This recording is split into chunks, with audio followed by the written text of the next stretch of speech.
अस्सलाम वालेकुम class chapter number 11 numerical का शुरू किया हुआ था हमने और अब हम उसमें इम्प्रूव्ड आयलर्स मेथड की डेरिवेशन करने लगे हैं।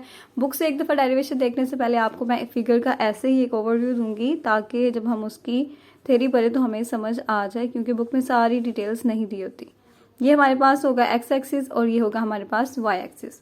यहाँ पर मैं एक स्लोप ड्रॉ करने लगी हूँ, ठीक है, कर्व, ठीक है। इस कर्व पे एक पॉइंट हम ले लेते हैं यहाँ पे एक्स नॉट, और ये पॉइंट यहाँ पे जाके टच करेगा, ठीक है। एक्स नॉट यहाँ पे आगे टच हो गया उस कर्व के ऊपर, तो मैंने इसको कह दिया कि ये ए एक्स नॉट वाई नॉट है, ठीक है। अब जो सेकंड पे जो आपने काम करना है, पहले तो हमने इस कर्व ड्रॉ करके एक्स नॉट पे वहाँ पे एक पॉइंट को ले लिया। उसके बाद आपने यहाँ से इसी कर्व को टच करती हुई एक स्लोप स्ट्रेट लाइन बना देनी है। इसको कहते हैं कि टेंजेंट है ये, ठीक है। इस कर्व का ये टेंजेंट है, क्योंकि टेंजेंट एक ऐसी लाइन होती है जो कर्व को एक पॉइंट पे टच करती हुई जा रही होती है।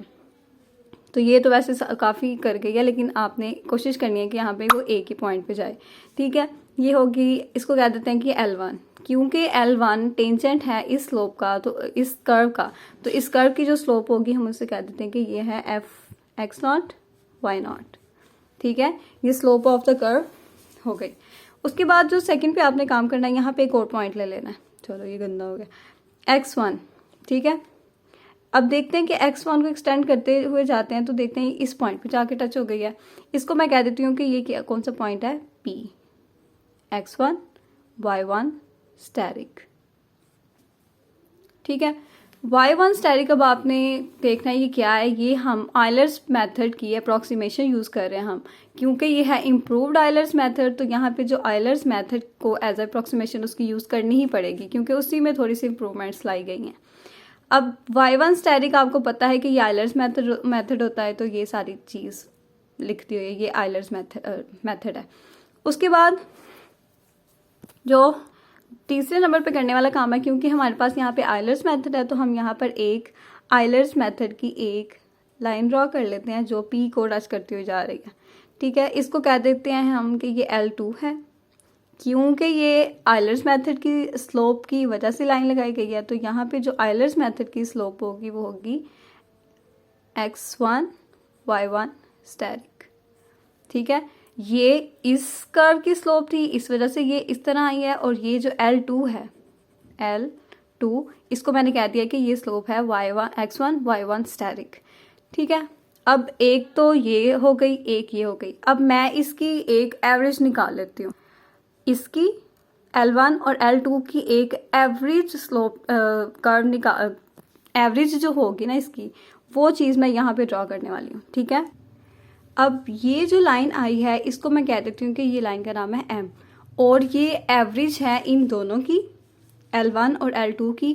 तो जाहिर है फिर जो M की स्लोप होगी वो भी इन दोनों की एवरेज ही आएगी। एवरेज कैसे निकालते हैं, दोनों स्लोप्स को करते हैं ऐड, y1 स्टेरिक, और इनका ले लेते हैं हाफ।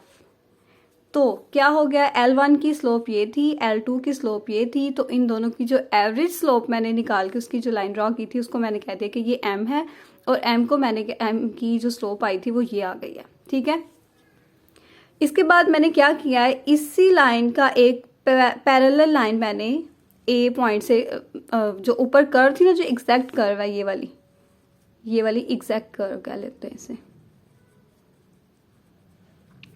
एग्जैक्ट कर्व के ऊपर भी मैंने इसकी एक पैरेलल लाइन ड्रॉ कर दी है, क्योंकि ये दोनों हैं आपस में पैरेलल। तो जो इसकी कर्व होगी, जो जिस कर्व की ये लाइन है उसी कर्व की ये लाइन होगी, और फिर जो स्लोप इसकी होगी वही इसी की स्लोप होगी, ठीक है। इसकी स्लोप इन दोनों स्लोप इन L1 L2 की एवरेज निकाली गई थी, तो इसकी भी जो स्लोप होगी वो भी इन दोनों का एवरेज ही होगी, क्योंकि ये दोनों हैं आपस में पैरेलल, तो दोनों एक ही कर्व की हैं, तो इनकी स्लोप भी एक ही होगी, ठीक है। उसके बाद क्या किया, अभी तक X axis Y axis draw किया था, एक स्लोप ड्रॉ की थी जिसे मैंने एग्जैक्ट कर्व कह दिया, या कर्व ड्रॉ की थी। उसमें मैंने एक पॉइंट एक्स नॉट पे ए ले लिया।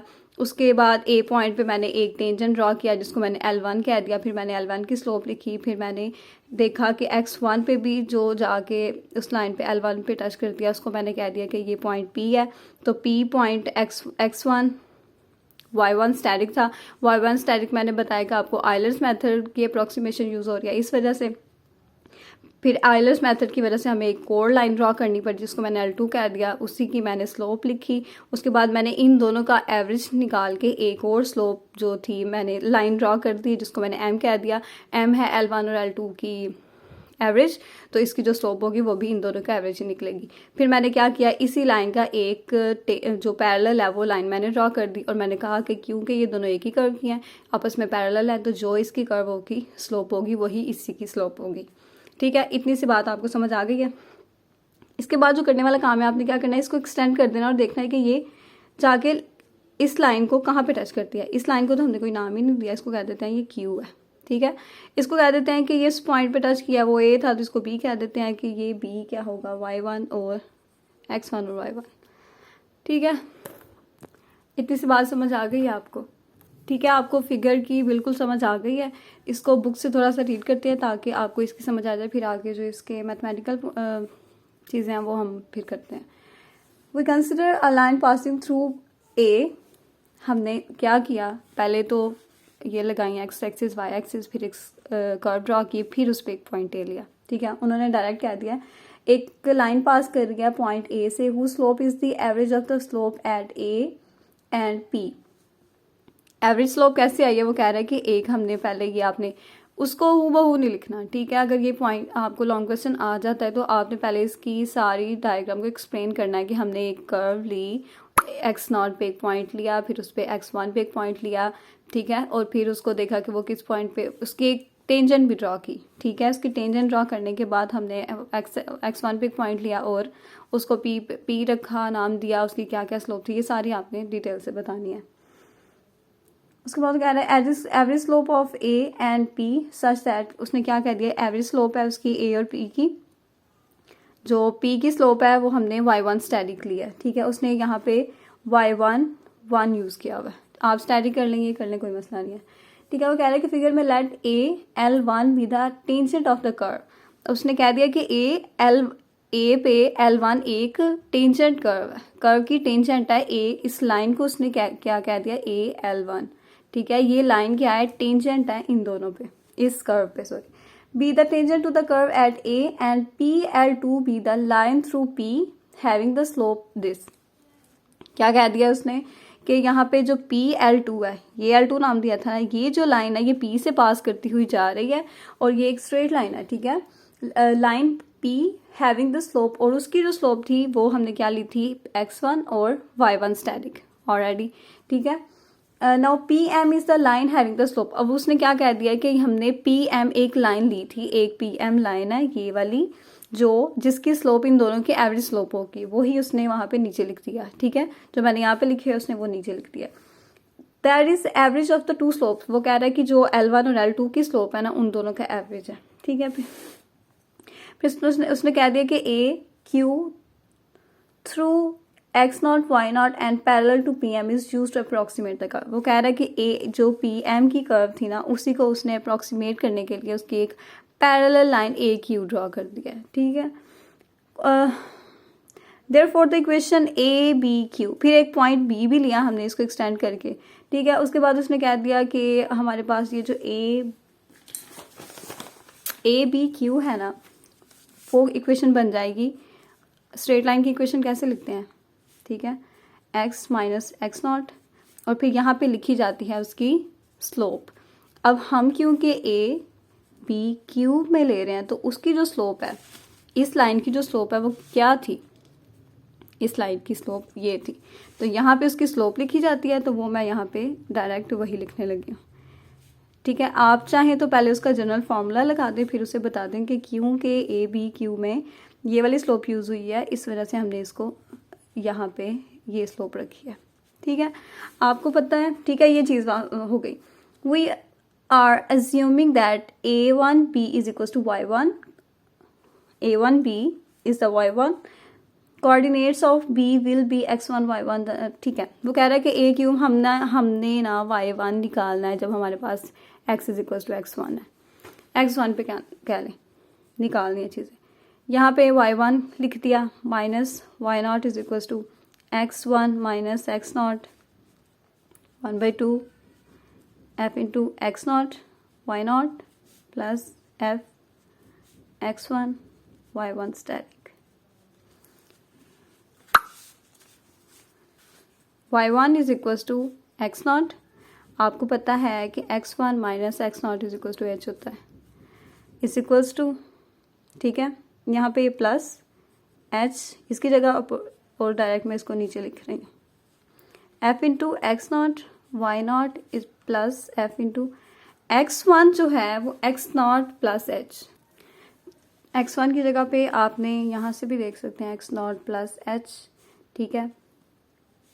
ये है y1 स्टैटिक। आपको पता है कि y1 स्टैटिक जो है वो है आयलर्स मेथड, तो हम y1 स्टैटिक की जगह पे उसका फॉर्मूला पुट करने लगे हैं आयलर्स मेथड का, ठीक है। इसको थोड़ा सा और नीट करके लिख देती हूँ मैं, y naught plus h/2 f into X naught Y naught plus f X naught plus h, ठीक है। ये x1 की जगह पे आया था और y1 स्टैटिक की जगह पे उसका formula X naught Y naught, ठीक है। अब ये देखें, जब आपके पास y1 की वैल्यू निकालनी थी तो यहाँ पे सारी उसकी इनिशियल वैल्यूज यूज हुई हैं। अगर आपने यही चीज़ y2 के लिए करनी है तो यहाँ पे y2 is equals to y1। मतलब अगर आप इस फिगर में नेक्स्ट एक और इसी स्लोप पे या नेक्स्ट एक पॉइंट ले लेते हैं, फिर ये सारा प्रोसीजर उसके साथ करते हैं, तो फिर वो y2 के लिए निकल आएगा और y2 पे यहाँ पे यूज़ होगा y1 h/2 f into x1 y1 plus f into x1 plus h y1 plus h f into x1 y1, ठीक है। ऐसे ही आप अगर चलते जाएं 3 के लिए निकालें, 4 के लिए निकालें, जितनी दुनिया जहान का आपने निकालना है ना जिस भी नंबर का, तो आप वहाँ से ये निकाल सकते हैं। अब मैं इसको जनरली लिखने लगी हूँ, ठीक है। क्या करती हूँ मैं, यहाँ पे 2 था तो यहाँ पे m+1 होगा, तो यहाँ पे सारे अंदर m यूज़ होंगे, ठीक है। ये जनरल फॉर्मूला है, आप m की जगह पे जो मर्जी नंबर रखें, ठीक है। ym plus f into xm plus h ym plus h f into, okay.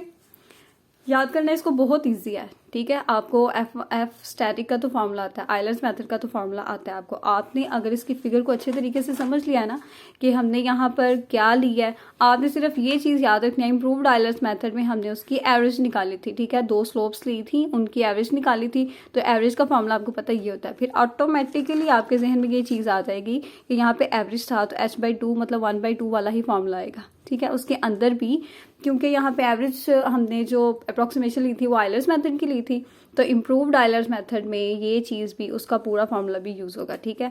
Next जब मॉडिफाइड करेंगे तब भी आपको वो इससे भी ईजी है, ठीक है। आयलर्स मेथड में कुछ लिमिटेशंस थी जिसकी वजह से उसमें थोड़ी सी इंप्रूवमेंट्स लानी पड़ी थी, और इसमें भी थोड़ी सी लिमिटेशंस आ जाएंगी, इस वजह से एक और मॉडिफाई किया गया था इसको। तो ये 3 फार्मूलाज हैं जो आपने इस एक्सरसाइज में करने हैं। आपको मैंने एक चीज़ बताई थी कि अक्सर न्यूमेरिकल के पेपर में क्या होता है कि जो बुक में फार्मूला का नेम यूज़ है या किसी भी रूल का नेम यूज़ हुआ है ना, तो वो उसी मेथड से नहीं आता, उसी नाम से नहीं आता। तो यहाँ पे मैं आपको बताने लगी हूँ इम्प्रूव्ड आयलर्स मेथड को ह्यून्स मेथड भी कहते हैं, ठीक है। इसलिए आपने याद रखना है, पेपर में डिफरेंट नेम से आ जाता है, वो बहुत इजी फॉर्मूला होता है, हमें आता भी होता है, रटा होता है, लेकिन हमें उसका नाम नहीं पता होता सेकंड वाला, इस वजह से हमारा फिर 15 के 15 नंबर ज़ाया हो जाते हैं। इस वजह से आपने हर मेथड का दूसरा नाम भी याद रखना है, दूसरा तीसरा जितने भी उसके नाम है, ठीक है। एटलीस्ट आपको पता हो कि इसको और किस किस नाम से जाना गया है, ठीक है। आपने ये चीज़ याद रखनी है ज़हन में। उसके अलावा आपको फिगर में या इसकी डेरिवेशन में किसी भी चीज़ में कोई मसला है आप मुझसे पूछें, मैं इंशाल्लाह ज़रूर बताऊंगी। लिखने में, राइटिंग में या किसी भी चीज़ में मसला है आप मुझे ज़रूर इन्फॉर्म करें, मैं इस पे काम करने की कोशिश करूँगी, ओके। तब तक के लिए अगली वीडियो के लिए अपना ख्याल रखिएगा, ओके। अल्लाह हाफिज़।